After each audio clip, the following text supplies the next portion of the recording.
Today, we are going to talk about conflict resolution. Before proceed, I would like to invite you all to watch the below video.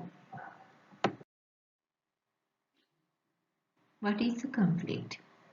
It is a clash within individuals, between individuals or groups arising out of a difference in thought, process, attitudes, understanding, interests, requirements, and even sometimes perceptions. Outcome of a conflict could be devastating if you don't resolve it in time, but it doesn't mean conflict is always bad because conflict can bring out good outcomes as well. There are four levels of conflicts. Intrapersonal, this is conflict arises out of your own thoughts. Maybe if you can't make a decision about something, that could be due to intrapersonal conflict. Interpersonal, between two or more people. This is also very common. Then intra-group, this happens within a particular group, maybe a particular like manager group or employee group in your organization. And intergroup is there are two or more groups and there is conflict between these groups.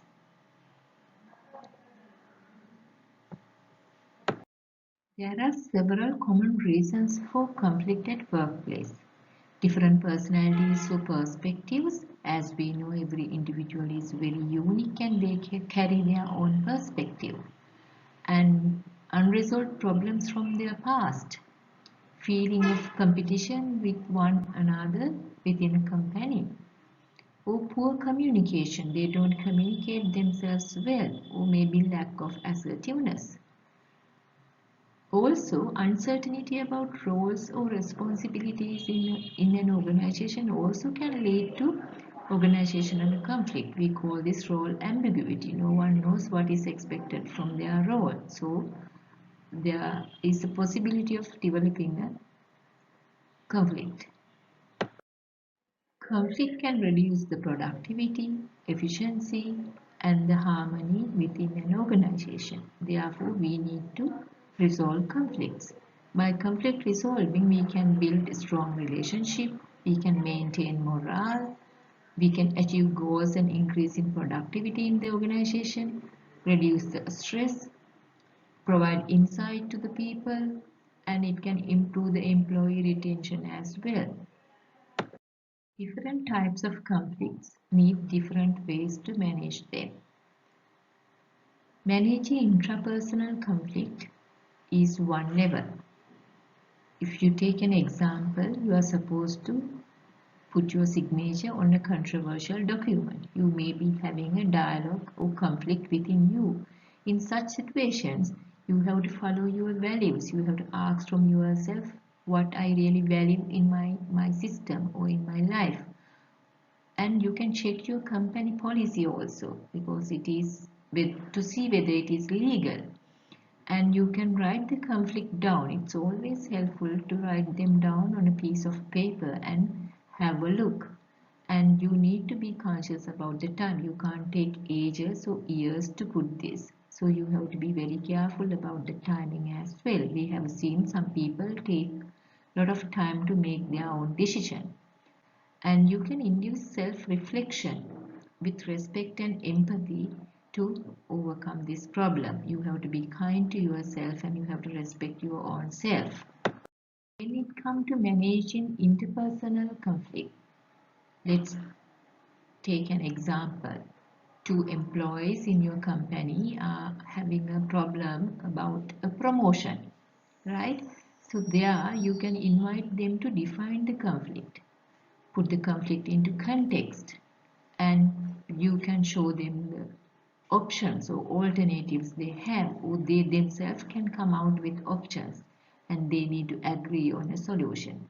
Here they need to induce reflecting on others' perspective. We call it empathize on the other person. You need to consider the pros and cons of available options as well. If it is intra-group conflict such as there is a vacancy for one position and few managers are competing each other to apply for this. In such situations, You can discuss the conflict as a team and you can collaborate in small groups. Also, you can reach a decision within short period of time. Here, you need to define what do they want. Actually, we can ask each of them what they really want from this particular position, or it could be a conference or something. And you can check what they don't want. So, you will definitely find a solution within the group. Always it is important to ask why. Managing intergroup conflicts also has its own features. For an example, let's say top level managers and the middle level managers has some issue over one aspect of your company. So we can discuss the issue with all relevant parties, all the stakeholders. Have a close meeting with necessary stakeholders, and these meetings should be very transparent. And you can gather a variety of possible solutions in this meeting. And keep in your mind, you need to define what do they want as a group, as a team, or what they don't want. Again, it is important to ask why they are fighting for this, what is going to be their gain. So you will be very clear later. 2008, Kenneth Thomas and Ralph Kilman came out with a very comprehensive conflict resolution model. They considered two main aspects. The first one is assertiveness, which refers to the ability to speak up and stand by your opinions. The other aspect is the empathy, means understanding another person's point of view and feelings. Depending on how empathetic you are or how assertive you are, different people will adopt different conflict resolution methods. The first one is competing. If you are high in assertive and low in cooperativeness, you will compete with each other. The second option is avoiding. When you are low in cooperativeness and low in assertiveness, you won't go into conflict, you avoid each other. The third option is compromising. You are assertive to certain extent and cooperative to certain extent. You will compromise. So halfway, 50-50. And when you are low in assertiveness and high in cooperative, you will accommodate other person's requirement and you will lose. You let the other person to win. All these four options are not bringing out 100% happiness, or they don't reach the fullest potential. But the last option is collaborativeness, where assertiveness and cooperativeness has to be very high. We'll be discussing about these aspects in next few slides. According to the Kilman models, there are few outcomes of a conflict, considering assertiveness and empathy. If both parties are high in assertiveness and low in empathy, they tend to fight each other or compete with each other. One person will win, the other person will lose. However, the outcome of this conflict resolution method is sometimes one person is not happy, the other person is happy. So you tend to lose some opportunities and you tend to lose good relationship because of the competition. Both parties are low in assertiveness and low in empathy, the outcome is avoiding.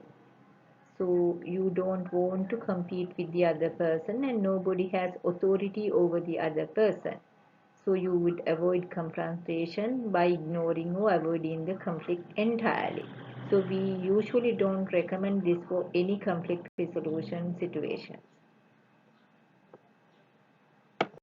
Possible outcome of a conflict is accommodating. I lose, you win. I will give up my objective and I will give priority to your concerns. You make concessions. Effective way to manage conflict when you lack power. If you don't have power, you can always give in to the other person, but you have to be sure to weigh up the pros and cons before deciding. There are certain situations you have to actually give priority to the other person and keep quiet because you expect another opportunity will come on your way. Compromising is another outcome. some of your way and some of my way. This is 50-50.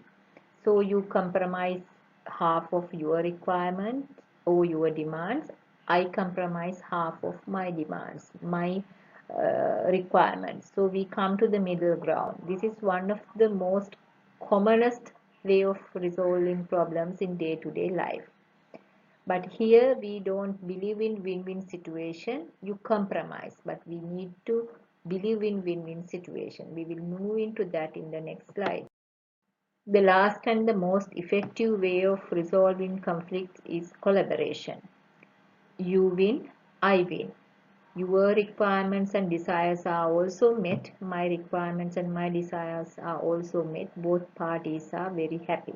This is the ideal situation. But there are certain conflicts where you can't adopt this collaboration or win-win situation. But in most of the cases, this is available, but we don't see. We have to be very assertive as well as very cooperative to each other to come up with this collaboration. Most of the parties, they don't believe in this, so they don't see this, but we need to encourage our employees, our managers to see the win-win situations. Finally, our take-home message is, when we are considering resolving conflict, we have to consider the nature of the conflict and the contextual background, especially the demand and the social expectations and the time we have been given to resolve this problem. So depending on that, we will decide which conflict resolving modes to be adopted. Most probably in practical world, you may need to mix and shift and dwell with all these methods.